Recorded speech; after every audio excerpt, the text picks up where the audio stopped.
Hola, buenos días. Soy Miguel Ángel Villanueva. Bienvenidos a esta nueva edición de los Desayunos Jurídicos que organizamos conjuntamente la Fundación ONCE y la Fundación Legalitas.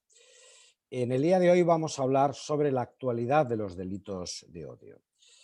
Según el informe sobre evolución de los delitos de odio 2020 editado por el Ministerio del Interior, el año pasado se contabilizaron 1.401 denuncias por delitos de odio, un 17,9% menos que en 2019, cuando se conocieron 1.700 casos. El estudio apunta que este descenso probablemente ha tenido una clara influencia el confinamiento sufrido como consecuencia de la pandemia del COVID-19, aunque también en este informe se apunta que puede resultar engañosa esta circunstancia frente a la disminución global de las cifras absolutas de los incidentes con respecto al año anterior, ya que en algunos ámbitos se han registrado importantes aumentos. Precisamente, los delitos de odio contra las personas con discapacidad aumentaron un 69,2% en España durante el 2020. Asimismo, según el citado informe, la mayoría de los delitos de odio se producen en la calle, pero también es frecuente que se filtre este desprecio en la red y en las redes sociales. El Ministerio del Interior también, como ustedes conocen, ha anunciado recientemente que creará grupos específicos contra los delitos de odio dentro de la Comisaría General de Información y de las Brigadas Provinciales de Información de la Policía Nacional, así como en la Jefatura de Información de la Guardia Civil y en las unidades periféricas. Para hablar de esta realidad, contamos con unos panelistas de excepción. En primer lugar, la persona que va a hacer la declaración institucional o la apertura institucional va a ser Virginia Carcedo, que es secretaria general de FSC Inserta, de la Fundación ONCE. Como ponentes contamos con Nicolás Nerma, abogado en Legalitas, con Francisco Moreno, que es subinspector del Cuerpo Nacional de Policía Nacional, y con Gregorio Sarabia, en representación del CERMI estatal. Me va a ayudar en esta ocasión, y le doy las gracias por ello, a moderar y a trasladar las preguntas que a través de la aplicación en preguntas y respuestas y del chat nos podáis plantear nuestra compañera de la Fundación ONCE, Beatriz Rabadán. Sin más, Virginia, te doy la palabra y agradeciéndote que hayas querido estar esta mañana con nosotros. Cuando quieras, Virginia.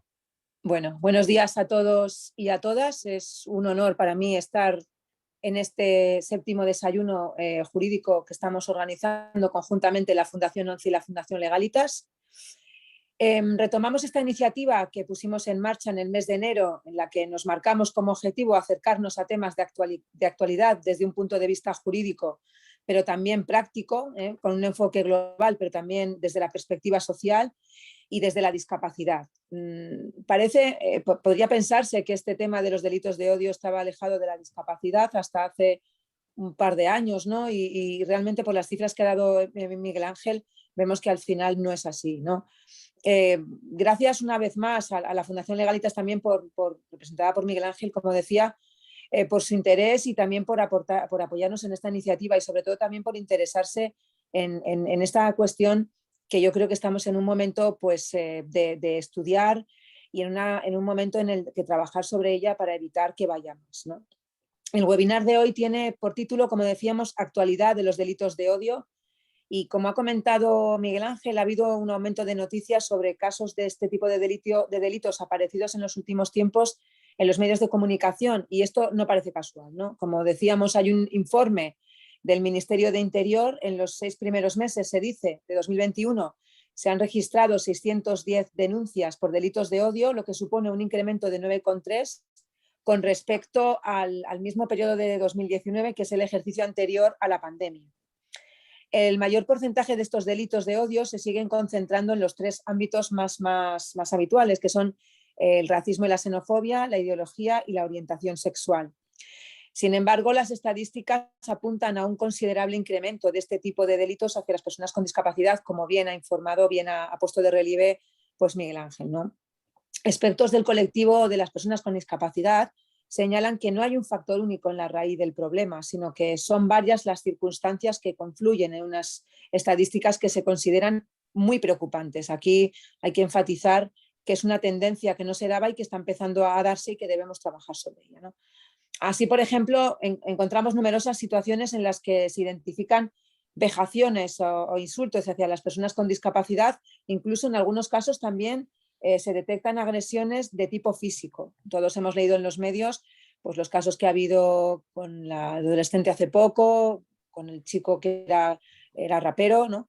Por otro lado, las redes sociales se configuran como nuevos espacios donde comienzan a proliferar este tipo de delitos. Desde las organizaciones de personas con discapacidad se viene alertando hace tiempo de que hay delitos de odio que no salen a la luz porque muchas veces las personas con discapacidad encuentran barreras importantes o dificultades para acceder a mecanismos legales y judiciales o incluso a veces para detectar que están siendo víctimas de este tipo de delitos. El CERMI, que es el Comité Español de Representantes de Personas con Discapacidad, ha publicado una guía que después seguro que podremos compartir. Ha pedido al Gobierno intensificar la vigilancia y la beligerancia. Hay que ser beligerantes también con esto, contra los delitos de odio en general y en particular respecto de los cometidos contra las personas con discapacidad motivados por ánimos de discriminación y desprecio. Y ha planteado la adopción de medidas pues, reforzadas, tanto legislativas, programáticas y de ampliación de medidas y de medios contra esta forma de delincuencia. Quizá en los grupos de trabajo que mencionaba Miguel Ángel, pues seguramente se podrá tratar. En todo este contexto cobra especial importancia la cooperación de los grupos de la sociedad civil y organizaciones que representamos a las minorías o víctimas de este tipo de delitos con las fuerzas y cuerpos de seguridad, que son nuestros aliados necesarios y cooperadores necesarios, como se dice jurídicamente, en este tipo de cuestiones, ¿no?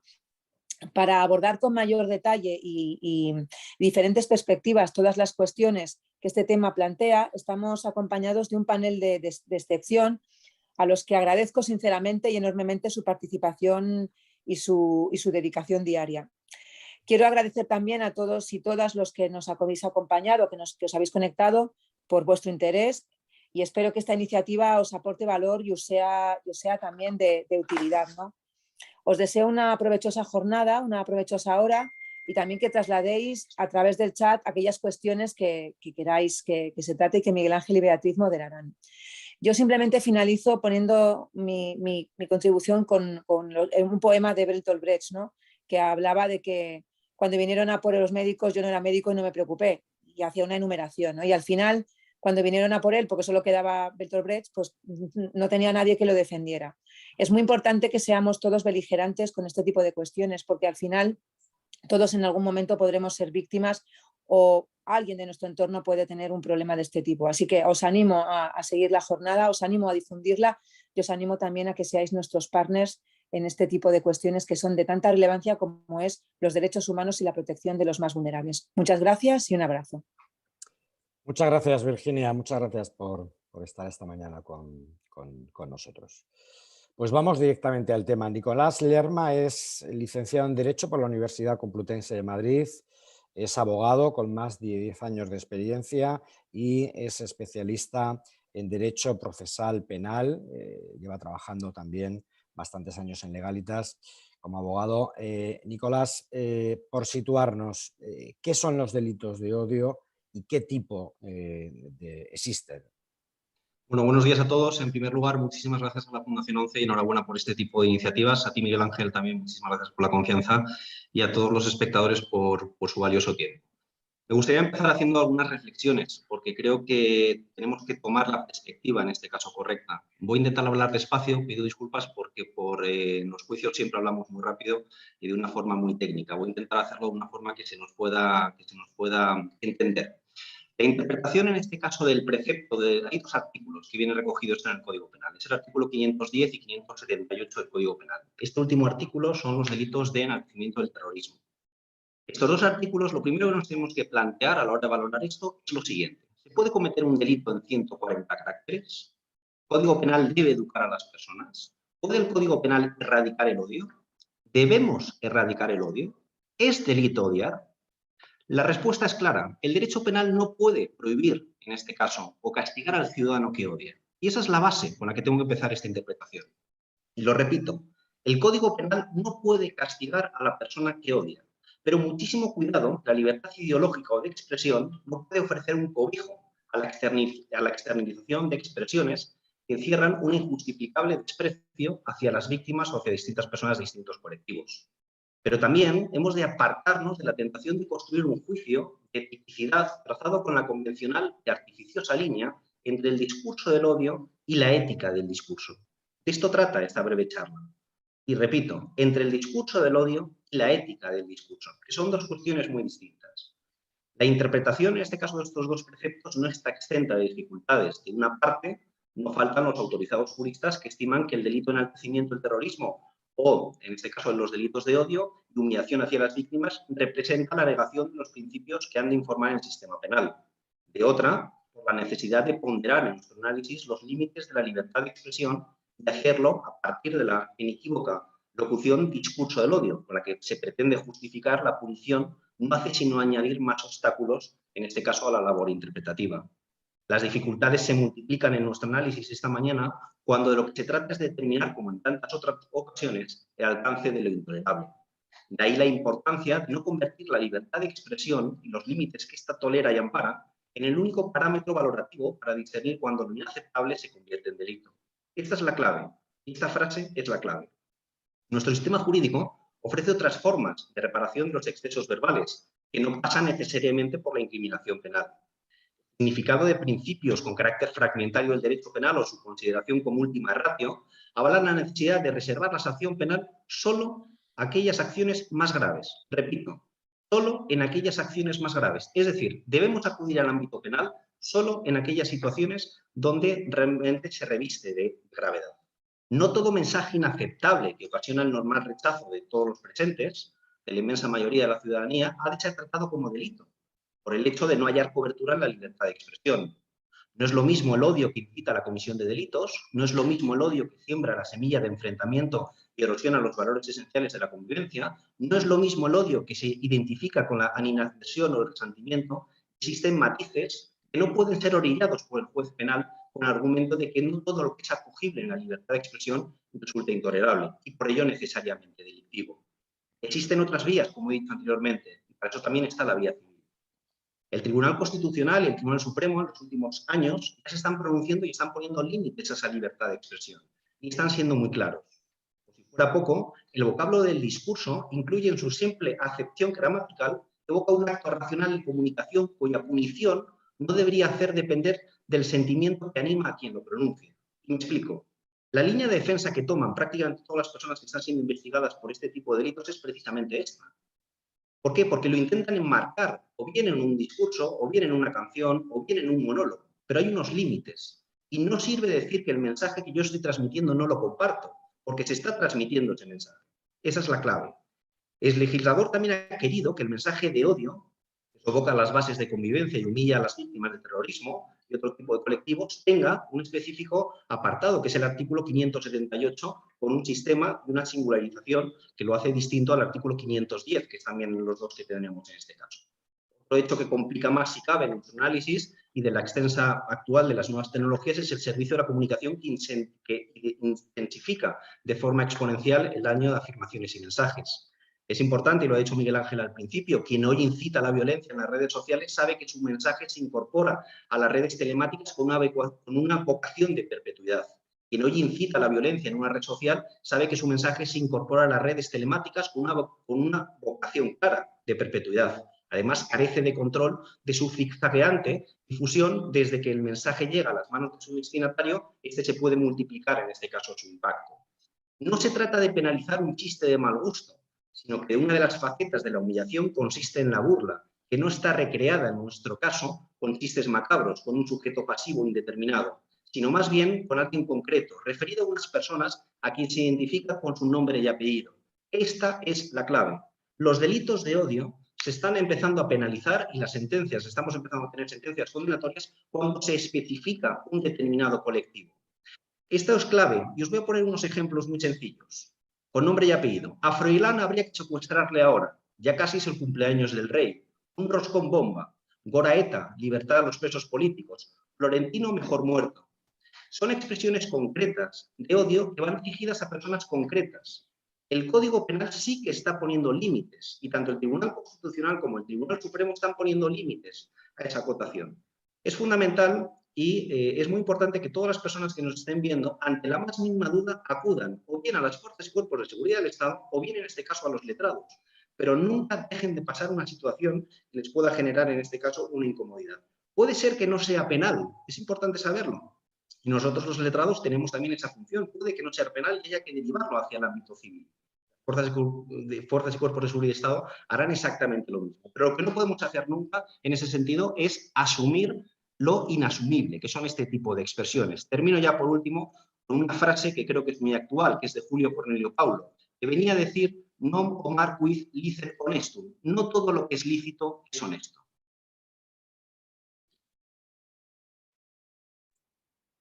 Bueno, Nicolás, después, en el siguiente turno, si te parece, ahondamos un poco en qué tipos existen, intentando comprender los elementos básicos, como tú decías, que el acto constituya una infracción penal y que sus víctimas sean seleccionadas por su pertenencia o relación con un determinado grupo, que es lo que nos va a dar la tipología de este tipo de delitos. Contamos también hoy con Francisco Moreno, que es licenciado en Derecho por la Universidad Carlos III de Madrid. Él se especializó en Derecho de la Unión Europea, ha trabajado desde entonces en diferentes servicios de seguridad ciudadana de la Policía Judicial e Inteligencia Operativa, en la Comisaría de Distrito de Retiro de Madrid, en la Jefatura Superior de Policía de Madrid, en la Comisaría Local de Linares, en la Unidad Central de Participación Ciudadana de la Comisaría General de Seguridad Ciudadana, donde es miembro del Grupo de Delitos de Odio y Radicalización Violenta desde la fecha de su creación hasta la actualidad. Comentaba con Francisco antes que evidentemente la acción, en este caso de los cuerpos de seguridad, no solo es la acción que le corresponde al Estado represiva a este tipo de delitos, sino también en la comisaría que él trabaja, en el trabajo que está realizando actualmente, muy fundamentalmente en la prevención de este tipo de delitos, educando a los más jóvenes, informándoles, ¿no? Y aquí saco a colación una campaña que hicimos el año pasado la Fundación Legalitas y la Policía Nacional, precisamente en contra de los delitos de odio, y en la que tratábamos de bueno, pues de concienciar y que no resultase indiferente a ningún ciudadano si era testigo de algún tipo de estos delitos. Francisco, ¿en qué estáis trabajando en estos momentos y cómo se desarrolla no solo el trabajo que desarrolla la Policía Nacional, pues en la represión de los delitos, en la búsqueda evidentemente de este tipo de responsabilidades, sino en la acción de concienciación de información de los ciudadanos? Así es, Miguel Ángel. Buenos días. Bueno, antes de nada quiero agradecer en primer lugar la invitación a la Fundación Legalitas y demás organizadores, Fundación 11 y por supuesto a las personas que están siguiendo este webinar y nos acompañan. En relación con la cuestión de qué está haciendo Policía Nacional respecto a la prevención de los delitos de odio, pues desde la institución somos conscientes de una máxima que nos acompaña diariamente casi en nuestro trabajo. La mejor asistencia a una víctima es evitar que se convierta en víctima. Por ello, y sin dejar de lado el trabajo que, como decías Miguel Ángel, los distintos grupos de investigación realizan y que es más conocida por ser la que más trascendencia suele tener en los medios de comunicación, hoy tengo la intención de dar a conocer nuestra labor en el ámbito preventivo. ¿Mediante qué figura? Pues la figura de los delegados de participación ciudadana. Esta figura que digo del delegado de participación ciudadana de la Policía Nacional, pues de forma resumida viene a ser el punto de contacto de todas las personas, grupos, colectivos, instituciones y asociaciones que pueden ser víctimas o trabajan en la lucha contra los delitos de odio y las conductas discriminatorias. Cualquier persona, asociación, entidad, colectivo, bueno, dispone en todas las comisarías de Policía Nacional de un delegado de participación ciudadana con el que contactar para consultar una duda, expresar sus inquietudes, informar de una situación o mantener una reunión e incluso recibir formación que estamos haciendo mediante charlas y conferencias en distintos ámbitos socioculturales y educativos sobre esta materia concreta. Estamos hablando de más de 500 policías nacionales al servicio de la prevención de las conductas discriminatorias y de odio. ¿Y en qué se traduce entonces todo esto? Pues en que se está generando así un feedback entre víctimas, sus asociaciones y la Policía Nacional, que permite generar un clima de confianza y proximidad recíproco y que anime de una vez por todas a que ninguna víctima de un delito de odio sea reacia a interponer una denuncia pues, por dudar de la labor que puedan realizar después policías, jueces o fiscales, evitando así en la medida de lo posible una nueva victimización. Sirva como ejemplo, y aprovecho este foro en el que son actores principales, en la campaña que decía Miguel Ángel, Dino al Odio, puesta en marcha el año pasado entre la Fundación Legalitas y la Policía Nacional, y está accesible a todas las personas que quieran visitarla a través de Internet. Perdón. Por otro lado, no voy a entrar a analizar la normativa al respecto, que ya ha analizado el letrado Nicolás, pero sí me gustaría hacer una breve alusión a 4 buenos ejemplos de que este impulso en priorizar la prevención de los delitos de odio se está traduciendo, se ha traducido ya en normativa y documentación interna de diversa índole. En primer lugar, en España contamos con un completo protocolo de actuación de las fuerzas y cuerpos de seguridad para los delitos de odio y conductas que vulneran las normas legales sobre discriminación, es el nombre exacto de la norma, en el que se detallan las conductas basadas en el odio que vulneran las normas de índole administrativa y penal. Ojo, también tenemos normativa administrativa al respecto, como la ley del deporte. Se instruye acerca de la detección de una conducta basada en el odio y se dan instrucciones sobre actuación policial en las diversas fases del atestado, desde la atención a las víctimas, testigos, recepción de la denuncia, comunicación a la autoridad judicial y fiscal, entre otras medidas. En segundo lugar, existe también un completo plan de acción de lucha contra los delitos de odio del Ministerio del Interior, que el pasado mes de julio se dio por concluido y sobre el que estamos trabajando junto a la Secretaría de Estado, el tercer sector, para la publicación. Aproximadamente está previsto o tienen previsto desde la Secretaría de Estado a primeros del año que viene de un segundo plan de acción en el que se recogen pues, múltiples medidas concretas de mejora de la prevención y de esta lucha contra los delitos de odio de la que estamos hablando hoy. Por último, porque quiero enumerar aquí una retahíla de documentos, no quiero enumerar precisamente una retahíla de documentos, hemos colaborado en la elaboración y difusión de una guía de actuación con víctimas de delitos de odio, con capacidad del desarrollo y una guía de buenas prácticas para la denuncia de los delitos de odio. Todos estos documentos que cito están a su disposición para descargar en formato PDF en la web del Ministerio del Interior. Basta con poner en cualquier buscador Ministerio del Interior Delitos de Odio. Podrán enlazar con la sección de esta web donde abajo tienen un apartado de descargas como digo, con toda esta documentación y algún documento más. También quiero dejar constancia en mi intervención de que en todo este marco normativo documental se insiste en prestar especial atención a las siguientes circunstancias que pueden concurrir en las víctimas o testigos, ojo, que hablábamos antes de comenzar este panel de los delitos de odio. En primer lugar, la situación personal y las especiales necesidades de la víctima, por ejemplo, ante una persona con discapacidad. Hay que tener muy en cuenta también que la víctima pueda ser acompañada por la persona que designe, sin perjuicio de la asistencia letrada, por supuesto. Informar y orientar a las víctimas pues en términos sencillos, en un lenguaje claro y accesible. Existen ya, Policía Nacional cuenta con actas de información de derechos en versión de lectura fácil para cuando se tenga que atender a una víctima con dificultades de comprensión lectora, por ejemplo. Incentivar, es importante también incentivar la figura del facilitador, cuando así se estime oportuno, cuando nos encontremos ante víctimas o testigos de un delito de odio con discapacidad intelectual o del desarrollo. También tratamos de intentar averiguar, mediante la declaración de la víctima o testigo, si nos encontramos o no ante un delito cometido con finalidad discriminatoria o basado en el odio. Decía el letrado que no todo es odio, obviamente, claro. Hay que tener muy claro que nuestra función principal es descubrir lo que nosotros llamamos indicadores de polarización. Esto es, un conjunto de indicios que a la hora de incorporarse al atestado pues sirvan a fiscales y jueces como indicios racionales de criminalidad acerca de si se ha cometido un delito de odio o nos encontramos ante otro tipo de hecho penal o no consta o no es constitutivo de delito. Para esto es muy importante aportar en la denuncia la descripción del autor, vestimenta, tatuajes, banderas, símbolos que portara, las expresiones o comentarios del autor lo más exactas posibles, la aparente gratuidad de los actos violentos, la pertenencia de la víctima a un grupo potencialmente vulnerable, en fin, no me extiendo más, situaciones y datos similares. No obstante, hago para finalizar una puesta a disposición de la dirección de correo electrónico participa@policia.es, participa@policia.es, para que nos hagan llegar cualquier requerimiento, duda, sugerencia o aclaración, tanto sobre la materia concreta de delitos de odio como sobre cualquier otro asunto que sea objeto de competencia por parte de Policía Nacional. Es ahí también donde cualquier persona, grupo, colectivo puede solicitar contacto con nuestros delegados de participación ciudadana de los que hablaba al principio y mediante las acciones que precise, como dije, son reuniones, actuaciones formativas o lo que se necesite, conseguir entre todos el objetivo de potenciar la prevención de los delitos de odio. Muchas gracias. Muchas gracias a ti, Francisco. Gregorio Sarabia es delegado para los derechos humanos y la Convención de la ONU de la Discapacidad.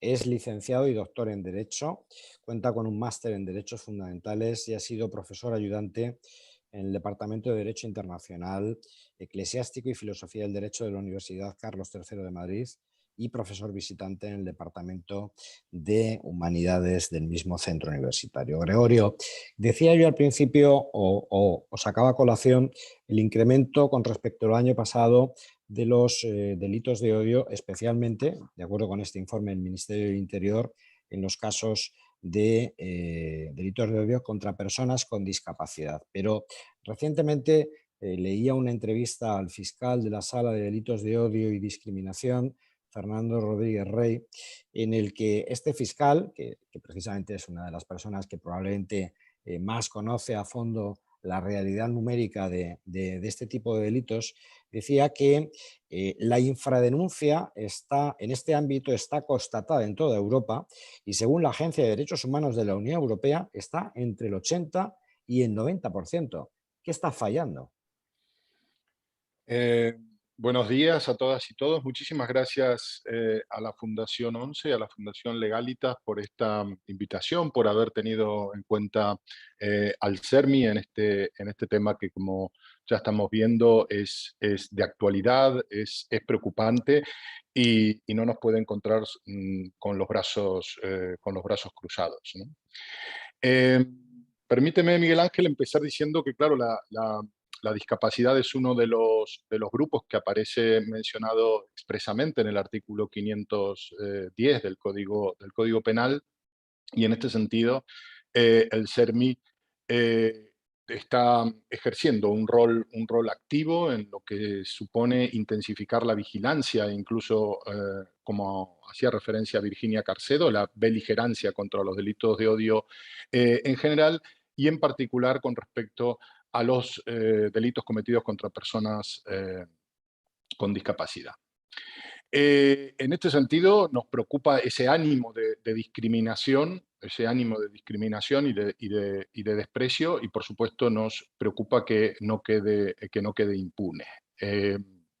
Con las magníficas intervenciones que han precedido la mía, también se ponen de relieve bastantes cuestiones problemáticas cuando entramos en el terreno de los delitos de odio, problemáticas algunas que tienen que ver desde luego con su tipificación y con discusiones que sería muy osado de mi parte abordar, que me parece que tienen que estar en manos de los expertos en derecho penal. Y nuestra labor desde el CERMI ha estado, bueno, muy vinculada con formar parte de la comisión de seguimiento del primer plan nacional de lucha contra los delitos de odio y estar, por supuesto, embarcados ya en lo que es la preparación, por lo menos haciendo nuestras aportaciones de lo que va a ser el segundo plan a nivel nacional. En relación con la pregunta que me trasladaba Miguel Ángel, está claro que no hay un único factor, ¿no?, que pueda explicar este aumento, que desde ya decir que es un aumento que desde luego nos preocupa, nos altera y a la vez nos hace estar buscando la mejor forma de cooperar, ¿no? De cooperar por un lado con las fuerzas y cuerpos de seguridad del Estado y en este sentido creemos que el Ministerio del Interior, a través de la oficina que ha creado, está haciendo una labor muy buena. De hecho, de todas las medidas que había tomado, de todas las medidas que se habían planteado hacer en relación con el primer plan, han quedado muy pocas incumplidas, pero esto no significa que no quede trabajo pendiente. Hay que tener en cuenta, lo primero, creo yo, es que el porcentaje de aumento de denuncias partía de unas cifras bajas. Si por lo menos por empezar con la cuestión de las cifras, ¿no? Concretamente fueron 26 los casos de delitos de odio hacia las personas con discapacidad registrados en 2019 y 44 los contabilizados en 2020. Mientras que en otros ámbitos, como antes también habéis mencionado, las cifras son más altas y la variación ha sido menor. Esto, desde luego, no quiere restar ningún tipo de importancia a los hechos. Está claro, Miguel Ángel, como bien apuntabas, la infradenuncia es indiscutible, es un dato insoslayable. Y también está claro que el confinamiento y que las restricciones por la pandemia no impidieron, ¿no?, que hubiera más personas con discapacidad sufriendo delitos de odio. Por lo tanto, vemos con preocupación por el aumento reciente en las actitudes que se identifican con vejaciones, con insultos hacia personas con discapacidad e incluso con agresiones de tipo físico. Aquí a mí me gustaría hablar de 3 dimensiones, ¿no? Estas 3 dimensiones son la estigmatización, la discriminación y en un grado más ya los delitos de odio. Otro factor que sí puede haber influido en el aumento de denuncias es justamente una mayor concienciación y una sensibilización por parte de las víctimas a la hora de dar cuenta a las autoridades de este tipo de delitos. Y también lo que vamos percibiendo en los últimos años desde el ámbito de las entidades de discapacidad es que se está encendiendo también una alerta de que está habiendo más delitos de odio, pero como bien señalabas antes, no están saliendo a la luz.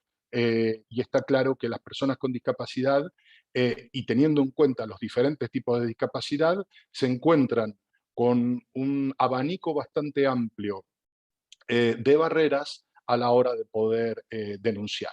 Muchas de ellas se van a ir pudiendo ir resolviendo esas barreras, ir quitando esas barreras en la medida en que también los protocolos a los que antes se hacía referencia vayan siendo aplicados de una forma más plena, sobre todo en las comisarías, ¿no? Y esto seguramente va a redundar en beneficio de lo que supone las posibilidades de denunciar. Estas barreras yo creo que se están rompiendo poco a poco, se van superando y eso se va a ir traduciendo también seguramente en un mayor número de personas dispuestas a denunciar estos delitos.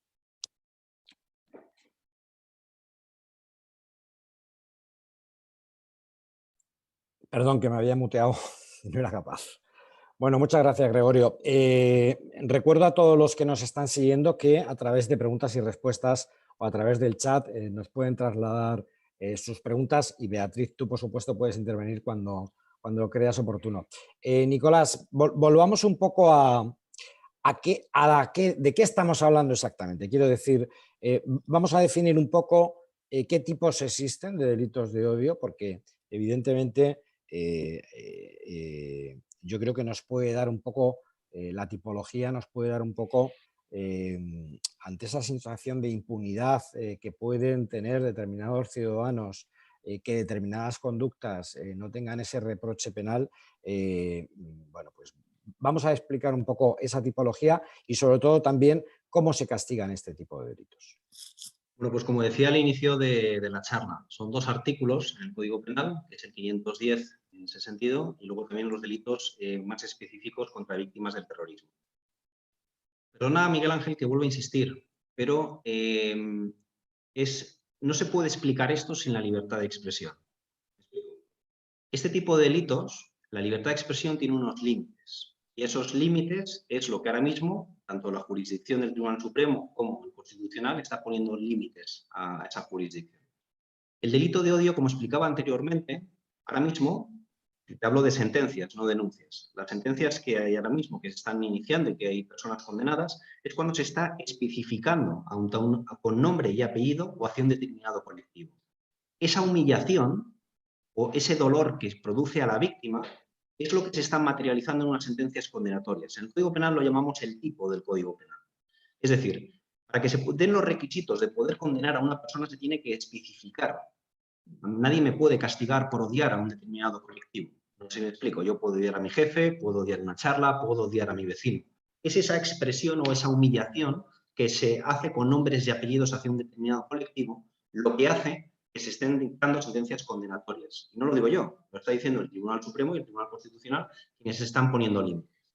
Muy bien decía la gente, que nos dejen a los profesionales, en este caso, o a las fuerzas y cuerpos de seguridad del Estado, pero que nos trasladen esas inquietudes o esas sensaciones o esos comentarios. Y ya se encargarán, en este caso, los letrados, la policía o el propio juzgado, de ver si efectivamente es o no constitutivo de delito. Pero lo que no es constitutivo de delito no quiere decir que no tenga un reproche. Y eso es importante, Miguel Ángel. No hay que buscar solo el reproche desde el punto de vista penal. Hay un reproche también desde el punto de vista civil, en ese sentido. Entonces, la clave es cómo canalizamos esto. La propia policía son los primeros que tienen esa percepción muchísimo más cercana, mucho más que incluso los letrados. Porque son a través de sus atestados cuando se incoan los procedimientos y luego ya entramos nosotros cuando entramos al fondo de la materia para ver si efectivamente es o no constitutivo de delito esas excepciones. Pero para hacerlo de una forma clara, Miguel Ángel, que los espectadores lo entiendan, el delito de odio lleva aparejado una humillación hacia una determinada víctima. Y no lo podemos enmarcar como una libertad de expresión, que eso es muy importante. La libertad de expresión tiene unos límites y lo que es inaceptable son algunos de los comentarios o algunas de las expresiones que se hacen. Gregorio venía diciendo también, y lo ha hecho, y enhorabuena porque lo ha introducido, el escenario entre la agresión verbal, la agresión física y otro tipo de agresiones. Es importante que incluso aunque no sea un delito de odio, el Código Penal ya protege en este caso a las víctimas especialmente vulnerables. Lo hace a través de un artículo que lo llamamos los agravantes. Es decir, cualquier agresión física que se pueda producir hacia una persona con una determinada discapacidad, el Código Penal ya está castigando más que si lo hacemos hacia tú o yo, Miguel Ángel. Si tú y yo nos producimos una agresión, no es lo mismo que yo agreda a una persona con una determinada discapacidad. El Código Penal ya está, por así decirlo, castigando y protegiendo a sí mismo a aquellas personas especialmente vulnerables. Por lo tanto, los delitos de odio es algo muy específico, donde no se puede, yo no te puedo dar una respuesta de blanco o negro, sí te puedo poner ejemplos, como te he puesto anteriormente. Cuando decimos una expresión de que Florentino tiene que estar muerto, Gora ETA, la libertad de los presos políticos, Florentino mejor muerto, fachas no es delito, es mi deporte favorito. Eso no son expresiones de libertad de expresión y no se puede hacer en una canción o no lo podemos enmarcar en un monólogo. No, es que lo que se está diciendo es una humillación concreta entre unas determinadas personas. Cuando se produce esa humillación es cuando se tiene que acudir a las fuerzas y cuerpos de seguridad del Estado, se debe incoar un procedimiento y luego ya serán los tribunales quienes determinen si efectivamente se ha cometido o no un delito, en este caso de odio o enaltecimiento del terrorismo. Bea, creo que tenemos alguna pregunta, ¿no? Sí, efectivamente, Miguel Ángel. Tenemos una pregunta en el chat que nos llega, quizá, no sé, Gregorio, quizá podrías contestar tú a ella. ¿Cómo se contempla a nivel europeo la lucha contra estos delitos y cómo contempla la reciente Estrategia Europea sobre Discapacidad aprobada en el mes de marzo la lucha contra el delito de odio? Pues la verdad es que no conozco, no me gustaría en este sentido improvisar, lamento mucho, pero no he tenido tiempo de analizar o sea, la estrategia en relación con los delitos de odio específicamente, así que lo siento mucho, pero no tengo la información. Gracias. Nicolás, Paco, Francisco, el punto de partida del delito de odio, decíamos que evidentemente para que se considere el delito de odio tiene que existir dos componentes. Uno, que el acto constituye una infracción penal y dos, que sus víctimas sean seleccionadas por su pertenencia o por la estrecha relación a un grupo, ¿no? Esto tiene que ver algo en el que la sociedad cada vez es más compleja, en el que tenemos una sociedad de orígenes dispares, con rasgos faciales distintos, en el que afortunadamente las orientaciones sexuales es la que cada uno libremente elige. ¿Y no pensáis que hay una parte de la población muy minoritaria, pero curiosamente hay un grado muy importante dentro de esa población minoritaria de jóvenes que o no comprenden o entienden esta nueva realidad como una amenaza, ¿no? insisto, ajustándonos a lo que la propia doctrina del Tribunal Supremo ha establecido en consideración como este tipo de delitos. Es una pregunta para todos. ¿Realmente pensáis que es una falta de formación, es una falta de educación, es una falta de comprensión de una realidad que es diferente, pero parece curioso que sean precisamente los más jóvenes los que incurren en este tipo de delitos como autores o como coautores o en algunos casos como cómplices porque no denuncian? Francisco. Pues sí, a ver, no soy sociólogo, pero desde el punto de vista práctica o de la práctica policial, sí se detecta en la juventud, en un amplio abanico, en una parte de la juventud, no en toda, por supuesto, un tipo de actuaciones basadas mucho en el estereotipo, el prejuicio, el facilitar el pensamiento. Hablábamos antes también, estandarizar los cánones de belleza, de estatus, de raza, de etnia, y el odio a lo ajeno, el apartar a lo que no es como nosotros. Eso A lo que implica, resulta diferente, ¿no? claro, efectivamente, un estereotipo no pasa de la fase de pensamiento, el prejuicio es un paso más y luego llegan los hechos consumados, los acosos, las lesiones, las agresiones. Es verdad, se detecta un poco, tal vez por el tipo de sociedad a la que tendemos, basada mucho en las nuevas tecnologías, como hablábamos antes también, en la que por facilitar todo, facilitamos hasta el pensamiento. El estereotipo facilita mucho nuestras ideas, no tenemos que pensar ni caracterizar nada más. Se dice que el odio se cura leyendo y viajando, y yo creo que es muy cierto eso en nuestra sociedad actual. Gregorio. Al hilo de lo que estamos hablando, ¿no? Creo que muchas veces estamos inmersos en una cultura del troleo, ¿no? De la figura esta del troll, el usuario que dentro de Internet, de las redes, lo que hace es intentar llamar la atención publicando, ¿no? Contenido polémico o incluso sensible que puede ser sensible para otros usuarios, pero incluso la figura del hater, ¿no? Que proviene de hate, odio en inglés, que es alguien que se expresa básicamente a través del odio hacia otros usuarios, con el propósito, además, muy concreto de denigrarlos. Creo que está la presencia tanto de los trolls y de los haters, de hablar de ese mundo en los cuales los adolescentes y los jóvenes se mueven muchísimas horas al día, pasan buena parte de sus vidas allí conectados. Creo que facilita, ¿no? Incrementa la facilidad y también el anonimato, ¿no? Que dan las redes para expresarse de una forma, de manera impunemente, ¿no? Y sin asumir ningún tipo de responsabilidad.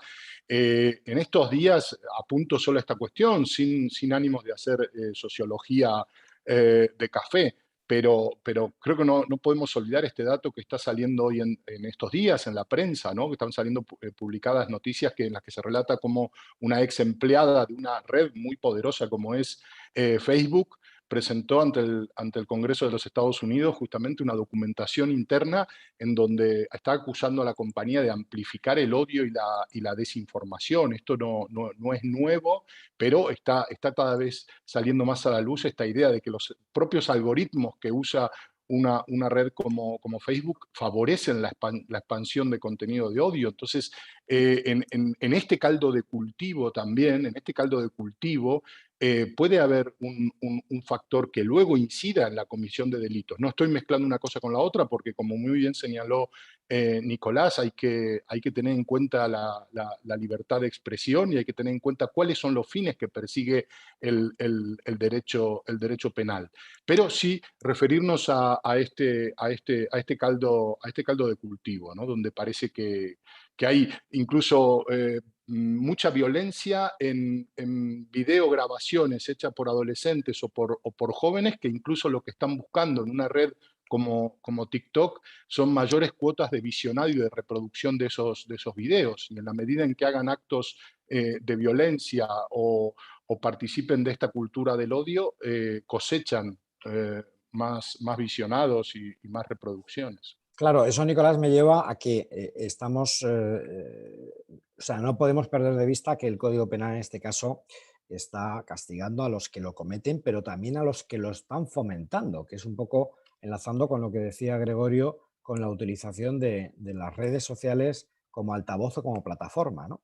Así es, las redes sociales lo que hacen es que tienes una percepción, que no tienes la percepción de la realidad, es decir, mucha gente se cree que detrás de la red social o detrás de un determinado apodo no hay una responsabilidad penal. Esto es sencillísimo, las fuerzas y cuerpos de seguridad del Estado, y Francisco Moreno lo puede explicar perfectamente, se les localiza a través de oficios o bien a través de la dirección IP o bien a través, en este caso, del wifi o de las compañías telefónicas. Es decir, el problema que hay es que hay muchísimos jóvenes y no tan jóvenes que pierden esa percepción de la realidad. Es decir, que a través de su ordenador en su casa, a oscuras, durante 12 horas, es capaz de hacer unas expresiones que nunca lo haría en la calle. Eso solo por el anonimato que cree, porque es una forma errónea, cree que le da, en este caso, las nuevas tecnologías. Y nada más lejos de la realidad. La huella digital está ahí. Y es muy fácil a día de hoy. El problema que nos encontramos es cuando ya se hacen a través de servidores internacionales, que ya nos cuesta más, pero una vez que se producen los delitos a nivel nacional, es relativamente sencillo poder identificarlos. Otra cuestión es la fase de prueba, donde se puede hacer o no. Pero efectivamente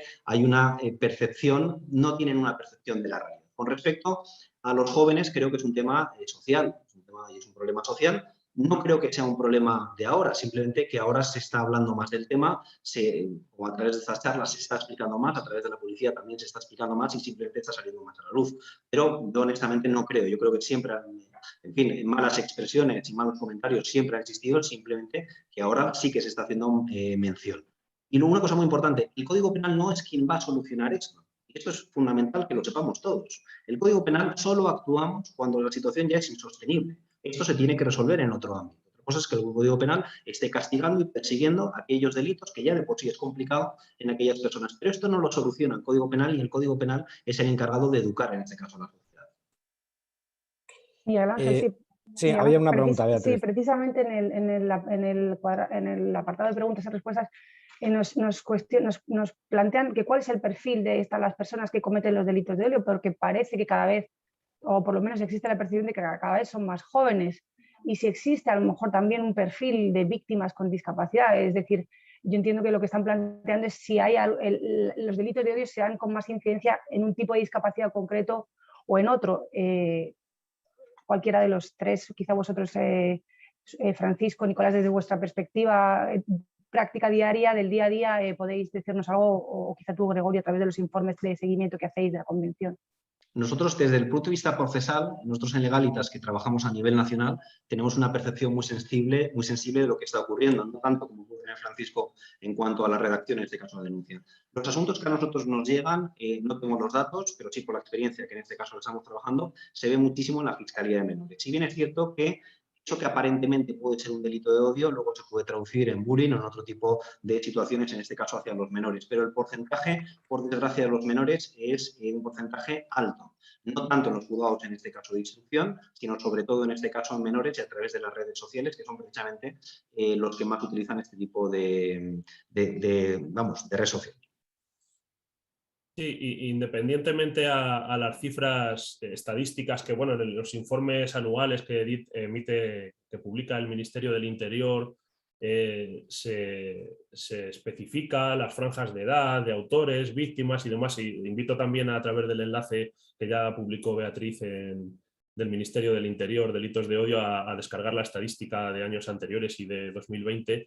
Es muy importante también la cifra oculta de denuncias. El perfil de los jóvenes no son muy proactivos en el sentido de no son tendentes a la denuncia ni lo consideran algo normal. Es que, bueno, han hecho mi broma sobre mi raza, mi orientación sexual, mi discapacidad, y cómo voy a denunciar eso, el qué dirán, en fin.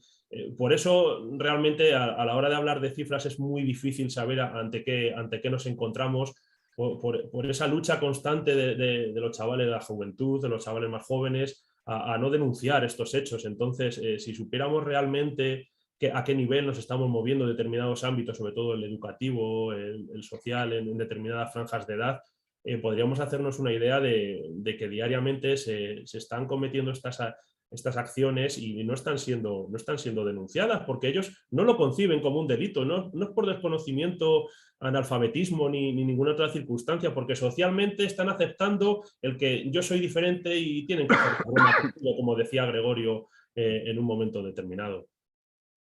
Pero por eso estamos de acuerdo en que, como apuntaba antes a Nicolás, es cierto que hay que tener clara cuál es la frontera de la libertad de expresión y también tenemos que tener claro, evidentemente, de qué estamos hablando cuando estamos hablando de un delito de odio, porque aquí estamos hablando de agresiones y vejaciones directas a personas por motivos discriminatorios. Quiero decir que yo creo que la frontera de la libertad de expresión y del delito de odio, yo creo que cada vez está más clara, ¿no? Es decir, una cosa es la opinión, otra cosa es, como decía Nicolás, que el Código Penal no nos obliga a amar ni a querer a nuestro jefe ni a nuestro compañero, pero desde luego lo que está claro es que, hombre, la línea roja está clara desde el punto de vista de la agresión y de la vejación, precisamente en función de esa discriminación, ya sea porque seas una persona mayor, ya seas porque seas de una etnia determinada, ya seas porque tengas una orientación sexual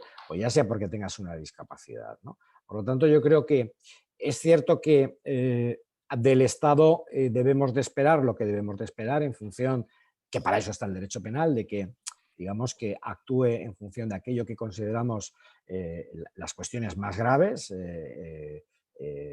por eso lo protegemos y por eso lo blindamos, pero evidentemente yo creo que también es el trabajo del resto de la sociedad. Y esta es la pregunta un poco que quería yo enfocar ahora a Gregorio y a Francisco, ¿no? Es decir, ¿cómo se puede trabajar desde la sociedad civil para concienciar, informar y que situaciones que son terribles no pasen desapercibidas, desgraciadamente porque muchas veces pasan desapercibidas para ciudadanos que las están contemplando, ¿no? Para ciudadanos que las están viendo, ¿no? Es decir, ¿cómo trabajamos desde la sociedad civil para, como decía Nicolás antes, oye, coadyuvar entre todos a que este tipo de delitos sean cada vez menores? Gregorio. Eh, yo creo que hay tres claves y no voy a ser original, ¿no? Pero sí tener en cuenta formación, información y educación. Es decir, esos son los tres ejes desde los cuales apostamos, ¿no? A aportar desde el CERMI nuestro granito de arena. Formación, desde luego que ya se está llevando a cabo, pero que tiene que ser intensa, sostenida en el tiempo, como decíamos antes, a los cuerpos y fuerzas de seguridad del Estado para que cada vez de forma capilar en todo el territorio sean capaces de detectar estos casos. En este sentido, consideramos que las entidades del tercer sector, de la discapacidad, tenemos que ser vistas como colaboradoras de los poderes públicos en todas estas tareas. Información, llegar a las personas con discapacidad para que sepan que no deben pasar por alto, que no deben tolerar este tipo de agresiones que lo que hacen es lesionar la dignidad de las personas con discapacidad y educación, ¿no? Que es una de las claves, ¿no? Y permitidme de forma muy rápida que diga lo siguiente, ¿no? Según el Convenio Colectivo Nacional Taurino, se entiende torero pequeño, ¿no? A aquellos que por su estatura física no puedan encuadrarse en el apartado de toreros mayores. Desde el CERMI venimos sosteniendo desde hace años que llevar a los niños a una plaza de toros a reírse de las personas de talla baja, desde luego no ayuda a cambiar este clima, ¿no? en los cuales la burla, el desprecio forman parte desde los primeros años, ¿no? Y que pueden alimentar luego la comisión de delitos de odio, al menos generando ese caldo de cultivo del que antes hablábamos. Y muy rápidamente, desde el CERMI hemos elaborado una guía a la que ya se ha hecho referencia y que está disponible en la página web. Yo creo que Beatriz va luego a compartir el acceso a la misma. Estamos participando en la comisión de seguimiento de lo que va a ser el segundo Plan Nacional de Acción de Lucha contra los Delitos de Odio, y estamos satisfechos con haber sido convocados el pasado día 20 de octubre para iniciar justamente los trabajos de este segundo plan de lucha contra los delitos de odio. Francisco. Sí, en la línea de Gregorio, independientemente a que sea constitutivo de delito, no es una cuestión que tenga que importar cuando importar en plano ajeno al plano jurídico. Cuando nos encontremos ante una conducta discriminatoria, las vías son la línea que decía Gregorio. Las víctimas o potenciales víctimas, que todos podemos ser víctimas de un delito de odio por X circunstancias, porque no hay dos personas iguales. El que no es alto, el que es bajo, el que es gordo, el que es español, el que es extranjero. Es la información, que sepan y tengan recursos, bien, principalmente del tercer sector, porque somos muy conscientes de que cuando la policía tiene que actuar es un fracaso de la sociedad. Y para eso existen asociaciones, fundaciones que trabajan mediante diferentes figuras con la población, informando a estas personas. Eso en el plano de la víctima, pero luego también hay que educar en empatía a autores o potenciales autores de estos hechos y a los testigos. Como decíamos, muy importante los testigos, porque ante un delito de odio o una conducta discriminatoria hay una víctima, o una víctima física, aunque se ataca al colectivo en común, hay un autor, pero hay muchísimos testigos que tienen que estar educados, informados en empatía y en saber que estas conductas tienen que erradicarse o si es mejor no producirse. Nicolás. Educación, educación y educación, sinceramente. Creo que es un tema que hay que tratar desde los jóvenes y desde pequeño. Estoy de acuerdo con todo lo que ha dicho tanto Francisco como Gregorio, pero es un tema, un problema social importante que tenemos. No creo que sea algo nuevo, pero sí creo que hay que atajarlo, sobre todo desde que son pequeños, para fomentar en este caso pues unos ciertos valores de convivencia. Creo que es educación, educación y educación. Bueno, pues prácticamente hemos llegado a la hora. Yo lo que quiero es volver a agradeceros vuestra participación, a Francisco Moreno, a Nicolás Lerma, a Gregorio Saravia. Por supuesto, agradecer, como siempre, la colaboración que nos permite la Fundación 11 desarrollar este tipo de webinar. Este era el 7º desayuno y ya estamos trabajando, de verdad, Beatriz, para que en el mes próximo, que será ya noviembre, podamos convocar una nueva jornada en un día similar como este. Gracias a todos y me quedo con el mensaje que yo creo que de los ponentes ha quedado más hondo, ¿no? Frente a este tipo de delitos, no solo la acción, evidentemente, de los cuerpos y fuerzas de seguridad del Estado reprimiéndolo, sino también el trabajo que realizan de concienciación, porque al final es la sociedad española en la que también debemos de implicarnos, cada uno en nuestro ámbito de acción, precisamente con esa acción de trabajo, de formación, de educación y de denuncia. Y por eso termino recordando el eslogan de esa campaña que realizamos con la Policía Nacional: si eres víctima o testigo, denuncia. En caso de emergencia siempre se puede llamar al 091 o contactando con la Policía Nacional en el correo participa@policia.es. Un placer estar con todos ustedes esta mañana. Buen día. Buen día. Muchas gracias. Buenos días. Gracias.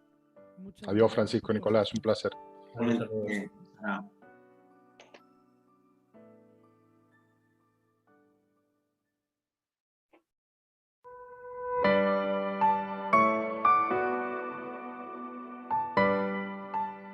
Muchas gracias por tu asistencia.